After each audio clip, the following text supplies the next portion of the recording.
اداکار محمد علی۔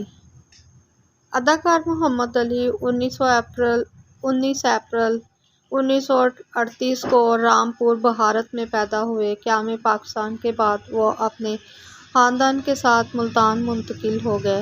تعلیم کے دوران ہی ان میں فنون لطیفہ کا شوق پیدا ہوا، خاص طور پر مکالمہ گوئی اور ڈرامائی انداز میں بولنے کا۔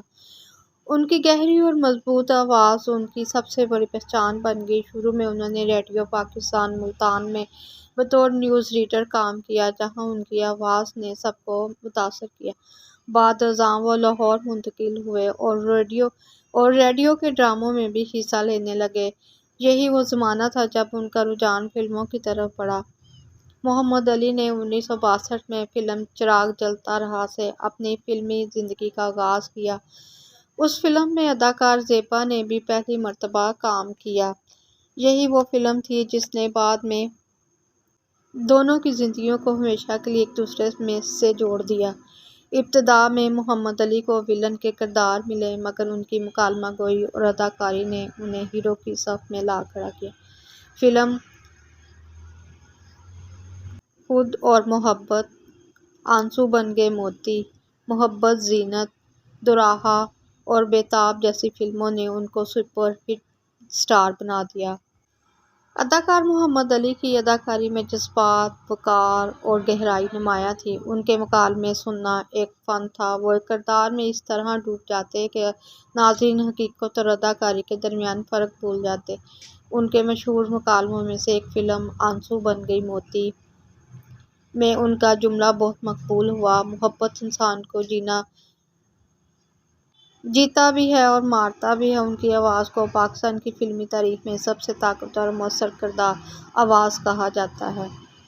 فلم چراغ جلتا رہا کے دوران ہی محمد علی کی ملاقات اداکارہ زیبا سے ہوئی۔ دونوں کے درمیان باہمی احترام اور محبت کا رشتہ پروان چڑھا اور جلد ہی شادی کے بندھن میں بندھ گئے۔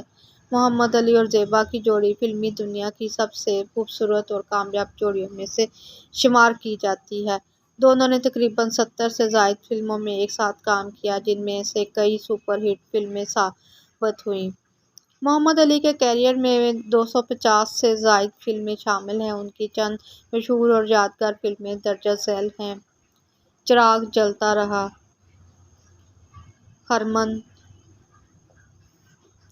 آنسو بن گئے موتی، آدمی، خدا اور محبت، محبت، زینت، داستان، بیتاب، میرے اپنے۔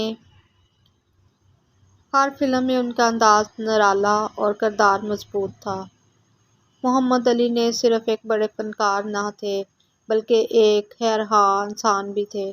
انہوں نے علی زیب فاؤنڈیشن قائم کی، جو مستحق اور بیمار فنکاروں کی مالی مدد کے لیے کام کرتی رہی۔ ان کی انسان دوستی، عاجزی اور مذہبی رجحان نے انہیں حقیقی معنوں میں ایک باوقار شخصیت بنایا۔ محمد علی نے اپنی آخری فلم دمک میں کام کیا۔ بڑھتی عمر اور علالت کے باعث وہ فلمی دنیا سے کنارہ کش ہو گئے۔ 19 مارچ 2006 کو وہ لاہور میں حالق حقیقی سے جا ملے۔ انہیں لاہور ہی میں سپرد خاک کیا گیا۔ ان کی وفات نے پاکستانی فلم انڈسٹری کو ایک گہرے صدمے سے دوچار کیا۔ محمد علی ایک ایسا نام ہے جو ہمیشہ پاکستانی سینما کی تاریخ میں سنہری حروف سے لکھا جائے گا۔ ان کی شخصیت نے اداکاری کے معیار کو نئی بلندی دی۔ آج بھی ان کے مکالمے، ان کی آواز اور ان کی محبت سے بھری نظروں والی اداکاری لوگوں کے دلوں میں زندہ ہے۔ محمد علی کا سفر ایک فنکار کی نہیں بلکہ ایک تحریک کی کہانی ہے، جو اپنے فن، اخلاق اور کردار سے آنے والی نسلوں کے لیے مشعل راہ بن گئے۔